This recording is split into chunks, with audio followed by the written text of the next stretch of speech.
So Nathaniel and I are in the same state together, and we're visiting Marsden Road Public School for sharing best practice. And we've got a podcast coming up with Manisha Gazula, the principal. So we just thought we'd ask her a couple of questions about her practice and the kinds of things she's proud of at Marsden Road. And hopefully you get to tune into the podcast in a few weeks' time when we release it. So Manisha, what do you think is the most important aspect or little kind of component of explicit instruction, the big deal breaker? I think, first of all, understanding what is explicit instruction. I think understanding I think there's such a varied understanding of what it is that it is completely muddled now. People think that explicit instruction is chalk and talk. People think it is old-fashioned. And I think in all of this fuzziness, because there is no clear, there is definition. There are many definitions of what is explicit instruction. But I think the message out there generally is this is a new trend. This is a new fad that the department or the education, whether it's New South Wales or Victoria. And I think that's the biggest danger. But what is different for us is we clearly understand what is explicit instruction and how to do it and how it looks in the classroom.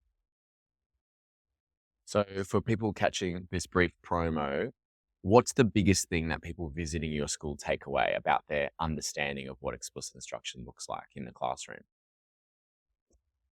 Explicit instruction doesn't happen in isolation. You can't just say from tomorrow onwards, I'm going to change my pedagogy. I'm going to go from this and I'm going to teach explicitly. It doesn't happen overnight. It starts with a lot of things. It starts with content knowledge. Without that, you cannot teach what you want to teach.